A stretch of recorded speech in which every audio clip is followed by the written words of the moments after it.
Film की कहानी शुरू होती है और हम एक टीनेज लड़के को देख पाते हैं जो पूरी तरह से खून से लथपथ है, जो जंगलों में घूम रहा है और अपने हाथ में चाकू लेकर बड़ी तेजी से सिटी की ओर बढ़ रहा है। दूसरी तरफ हमें उस सिटी का पुलिस स्टेशन दिखाया जाता है जहाँ पर दो पुलिस अधिकारी लॉरा और स्टुअर्ट उस पुलिस स्टेशन को खाली कर रहे होते हैं क्योंकि जिस केस पर वो लोग काम कर रहे थे वो केस उनसे सुलझ नहीं पा रहा है। दरअसल उस शहर में बहुत सारे लोग दिनों दिन गायब होते जा रहे हैं और न ही उनकी लाशें उन्हें मिल पा रही है, जिस कारण वो लोग वहाँ से जा रहे हैं। और स्टुअर्ट अपनी जीप में स्टेशन का सारा सामान इकट्ठा कर रहा होता है और अब वो लॉरा को जाकर बताता है कि अब उनको यहाँ से निकलना चाहिए, लेकिन लॉरा उससे कहती है कि जब तक शेरिफ जैक यहाँ पर ना आ जाए तब तक हम यहाँ से नहीं जा सकते। दरअसल शेरिफ जैक उनका सीनियर इंस्पेक्टर था। उस स्टेशन में एक कैदी भी होता है। अब एक बार फिर से स्टुअर्ट स्टेशन में रखा हुआ सामान जीप में रखने लगता है। तभी वहाँ पर एक हंटर आता है जो जंगलों में जंगली जानवरों का शिकार किया करता था। वो स्टुअर्ट को बताता है कि उसका लाइसेंस एक्सपायर हो चुका है और उसे अपना लाइसेंस रिन्यू कराना है, लेकिन स्टुअर्ट उसे बताता है कि वो लोग भी अब इस स्टेशन को छोड़कर जा रहे हैं तो उन्हें कोई फर्क नहीं पड़ता कि वो जंगलों में किस तरह से हंटिंग करता है। और उन दोनों की ये बात वो लड़का भी सुन रहा होता है जो पुलिस स्टेशन के पास पहुंच चुका था। और वो लड़का स्टुअर्ट की नजरों से बचकर पुलिस स्टेशन में घुस जाता है जहाँ पर लॉरा उसे देखकर हैरान हो जाती है और उस पर गन तान देती है। तभी वहाँ पर स्टुअर्ट पहुँचता है और वो भी उस लड़के पर गन तान देता है, लेकिन वो लड़का चुपचाप आगे बढ़ता है और उस कैदी के पास पहुंचकर उसका ब्लड टेस्ट करने लगता है और उसे इस बात से अंदाजा हो जाता है कि वो कैदी कितना खूंखार है और उसने बहुत ही ज्यादा बुरे काम किए हैं। स्टुअर्ट और लॉरा कुछ भी समझ नहीं पाते। वहीं दूसरी तरफ हम जैक को देखते हैं जो जंगलों में अपनी फ्रेंड एली को बचाने के लिए भाग रहा होता है क्योंकि उसकी फ्रेंड को किसी ऐसे बंदे ने किडनैप कर लिया था और उसे जंगलों में पेड़ से बांध दिया था। जैक एली को किसी तरह बचा लेता है और उस आदमी को पकड़ने के लिए जंगलों में जाने लगता है, लेकिन एली उसे बताते हैं कि वो ऐसा ना करे, लेकिन जैक उसकी कोई भी बात नहीं मानता और जंगलों में चला जाता है। लेकिन एक बार फिर से वो आदमी एली के पास आकर उसकी जान ले लेता है और इसके बाद जैक की आंखें खुलती हैं और हमें पता चलता है कि वो एक सपना देख रहा था। दरअसल एक साल पहले एमी की जान ऐसे ही गई थी जैसा कि जैक ने सपने में देखा था और जैक अपने आप को एमी की मौत का जिम्मेदार भी मानता है। अगर वो उस दिन उसे छोड़कर नहीं जाता तो शायद एमी आज भी जिंदा होती। तभी वहाँ पर स्टुअर्ट आ जाता है जो बताता है कि स्टेशन पर एक अजीब लड़का आया हुआ है जिसके शरीर पर खून ही खून लगा है। ये बात सुनकर वो दोनों स्टेशन की तरफ जाते हैं जहाँ पर रास्ते में एमी के डैड जैक को भला बुरा कहते हैं क्योंकि उन्हें लगता है कि जैक के कारण ही उसकी मौत हुई थी। लेकिन जैक एमी के डैड को बताता है कि जल्दी वो लोग एमी के कातिल को भी पकड़ लेंगे। इसके बाद जैक उस लड़के के पास जाता है और उसे धमकाने की कोशिश करता है। वो उससे जानना चाहता है कि उसके शरीर पर ये खून कैसे लगा और क्या वो खून किसी इंसान का है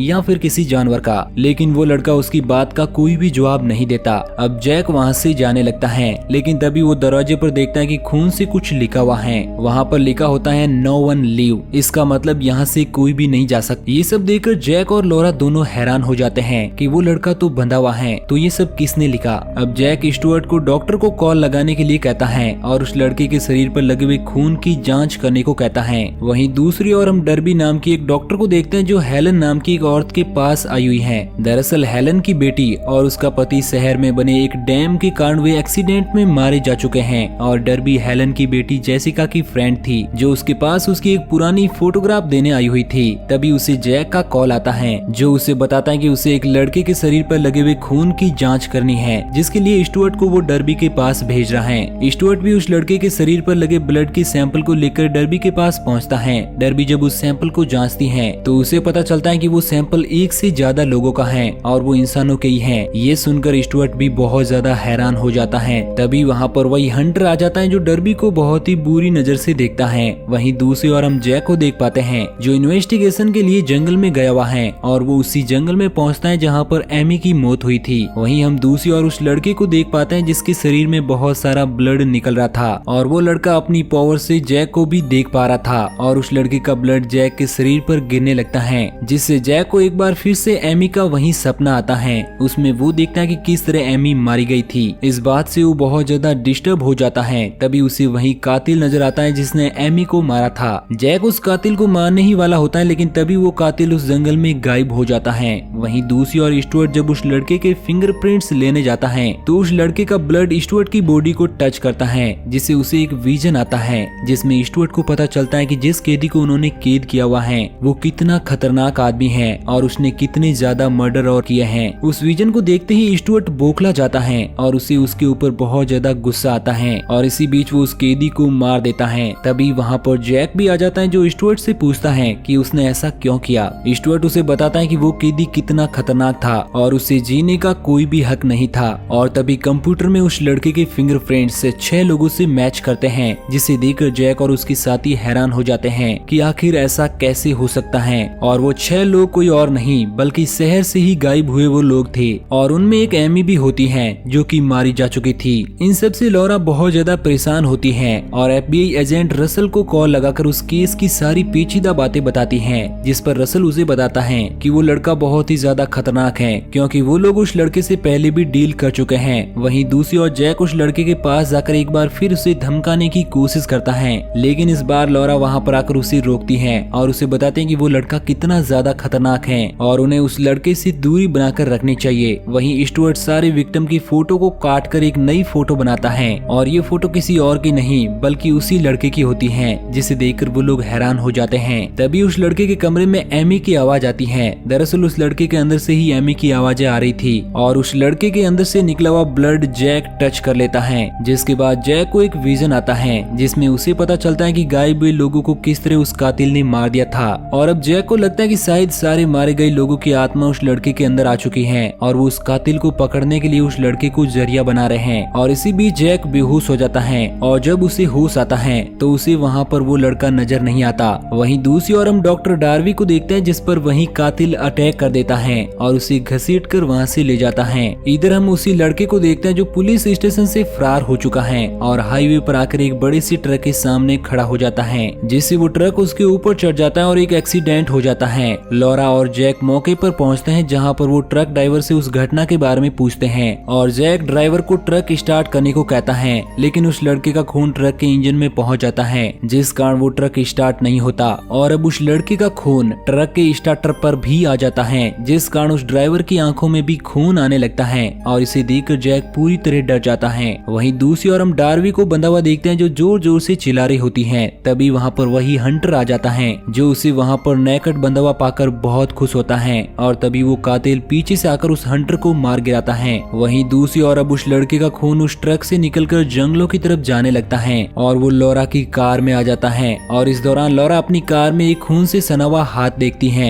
जिसे देखकर वो काफी ज्यादा डर जाती है। इस कारण उसकी कार का एक्सीडेंट हो जाता है और वो बेहोश हो जाती है। वहीं दूसरी ओर हम एमी के डैड को देख पाते हैं जो अपनी बेटी के बर्थडे का वीडियो देख रहे थे और उस वीडियो में एमी के सारे दोस्त थे और उनमें जैक, स्टुअर्ट और लॉरा भी थे और उसे लगता है कि वो तीनों ही एमी की मौत के कारण हैं। वहीं दूसरी ओर हम जैक को देखते हैं जिसे बाहर किसी के होने का एहसास होता है तो वो बाहर जाकर देखता है तो उसे वहाँ पर वही लड़का नजर आता है। जैक उस लड़के का पीछा करते हुए हेलन के घर तक पहुँचता है जहाँ पर वो हेलन से पूछता है कि क्या उसने यहाँ पर किसी लड़के को देखा, तो वो बताते हैं कि उसने यहाँ पर किसी को भी नहीं देखा। तब जैक हेलन की कार को रेंट पर लेने के लिए कहता है क्योंकि वो कार से ही उस लड़के को सारे शहर में ढूंढने जाएगा। अब हेलन जब कार की चाबी लेने अंदर जाती है तो जैक उसके रूम में कुछ ऐसी चीजें देखता है जिससे उसे शक होता है कि हेलन ही सभी गायब हुए लोगों के लिए जिम्मेदार है, क्योंकि उसके कमरे में ऐसे बहुत सारे आर्टिकल थे जिनमें उसके पति और बेटी जेसिका की मौत की इन्वेस्टिगेशन दिखाई गई है और उसे लगता है कि हेलन ही उसके पति और बेटी जेसिका की मौत का बदले के लिए शहर के लोगों को मार रही है, क्योंकि शहर में बने एक डैम के कारण ही उसके पति और बेटी की मौत हुई थी, क्योंकि वो डैम वहाँ पर रह रहे लोगों के लिए बहुत ज्यादा फायदेमंद था और यही कारण था कि हेलन सभी लोगों को खत्म करना चाहती थी और वो इस शहर में किसी को भी रहने नहीं देना चाहती। अब हेलन को जैसे ही लगता है कि जैक को सब कुछ पता चल चुका है तो वो अंदर से एक गन लेकर आती है और जैक को शूट कर देती है जिससे वो काफी ज्यादा घायल हो जाता है। इसके बाद घायल कंडीशन में ही जैक हेलन के सीक्रेट रूम में जाता है जहाँ पर उसे गायब हुए सभी लोगों की लाशें नजर आती है और उसका शक पूरी तरह से सच में साबित हो जाता है। वहीं एक और लॉरा पुलिस स्टेशन पहुंच जाती है। तभी पीछे से एमी के फादर उस पर गन तान देते हैं और उसे कहते हैं कि वो उसे जैक के पास ले चले। वहीं स्टुअर्ट उस एक्सीडेंट वाली बस को लेकर जा रहा होता है। तभी वहाँ पर FBI एजेंट रसल आता है जो उसे बताता है कि वो लड़का यहाँ पर क्यों आया। दरअसल वो लड़का गायब हुए लोग जो कि मारे जा चुके हैं उनकी आत्माओं ने उसे कंट्रोल कर लिया है और उसी के जरिए वो अपना बदला ले रही हैं। रसल स्टुअर्ट को बताता है कि स्टुअर्ट ने भी एक गलत काम किया था। उसने कुछ सालों पहले एक निर्दोष आदमी को जान से मार दिया था और रसल उसे पीछे मुड़कर देखने को कहता है और अब स्टुअर्ट को वही आदमी नजर आता है जिसे उसने सालों पहले बिना किसी जुर्म के कैदी बना दिया था और और उसे मार दिया था। अब वो आदमी जो कि मारा जा चुका है उसकी स्पिरिट स्टुअर्ट को उसी ट्रक में कैद कर देती है और उसी बस में उसे मार देती है। फिल्म में सारे ही लोग अपना अपना बदला ले रहे थे। जिस तरह उस लड़के के अंदर गायब हुए लोगों की आत्मा थी जो हेलन को मारने के लिए ही आई हुई थी, और उसी लड़के ने जैक को भी हेलन के पास पहुंचा दिया था, क्योंकि उस लड़के के अंदर मौजूद उन आत्मा को पता था कि हेलन ही वो कातिल है जिसने उन सभी लोगों को मार दिया था। और ये बातें वो जैक को भी बताना चाहते थे जिससे कि जैक उनकी मदद करे। अब हेलन जैक को एक बार फिर से मारकर बेहोश कर देती है और उसे एक इंजेक्शन लगाने के लिए आगे बढ़ती है। वहीं दूसरी ओर एमी के डैड और लॉरा जैक को ढूंढते ढूंढते हेलन के घर पर पहुंचते हैं, जहां पर एमी के डैड हेलन को डिस्टर्ब कर देते हैं, जिससे कि वो और ज्यादा गुस्सा हो जाती हैं और वो एमी के डैड को गन से शूट कर देती हैं और इससे उनकी मौत हो जाती है। और तभी वहां पर वही लड़का आ जाता है जिसके अंदर से उनकी सारी आत्माओं की आवाज आती है। ये देखकर हेलन लॉरा को गन पॉइंट करके अपने साथ लेकर एक कार से वहां से चली जाती है, लेकिन रास्ते में उन सभी लोगों की आत्माएं उसे आगे बढ़ने नहीं देती, जिस कारण लॉरा भी इस बात का फायदा उठाती है और उस कार का स्टीयरिंग मोड़ देती है, जिससे उस कार का एक्सीडेंट हो जाता है। और तभी वहां पर जैक भी पहुंचता है, लेकिन तब तक हेलन वहां से भाग चुकी थी और वो जंगलों में छुपाई गई अपनी गन को निकालती है। जैक उस कार के पास पहुंचकर लॉरा की मदद करने की कोशिश करता है, लेकिन लॉरा उससे हेलन को खत्म करने को कहती है। अब जैक भी घायल हालत में हेलन को मारने के लिए चला जाता है, जहाँ पर वो हेलन को चिल्लाते हुए बताता है कि उसने बहुत से बेकसूर लोगों को खत्म किया है जिनकी कोई भी गलती नहीं थी। लेकिन मेंटली डिस्टर्ब हेलन उसे बताती है कि उन्हीं लोगों के कारण शहर में डैम बना था, जिससे कि उसके पति और बेटी की मौत हो गई। इस कारण उसने उनकी मौत का बदला शहर के लोगों से लिया है। अब हेलन जैक की तरफ आगे बढ़ती है, लेकिन तभी वो लड़का उसके सामने आ जाता है और वो लड़का हेलन को बुरी तरह से खत्म कर देता है। इसके बाद रसल भी लॉरा के पास पहुंचता है। अब वो लोग सुबह होने पर सारी लाशों को दफन कर देते हैं। इसके बाद वो लोग शहर से जाने लगते हैं, लेकिन तभी हम देख पाते हैं कि वो लड़का जो वहाँ से जाने लगा था उस पर हेलन की स्पिरिट अटैक कर देती है, जिससे उस लड़के की भी मौत हो जाती है। और इसी के साथ ये मूवी यहीं पर एंड हो जाती है। तो दोस्तों, अगर आपको ये कहानी अच्छी लगी तो वीडियो को लाइक और चैनल को सब्सक्राइब जरूर करना। वीडियो को पूरा देखने के लिए आपका बहुत बहुत धन्यवाद।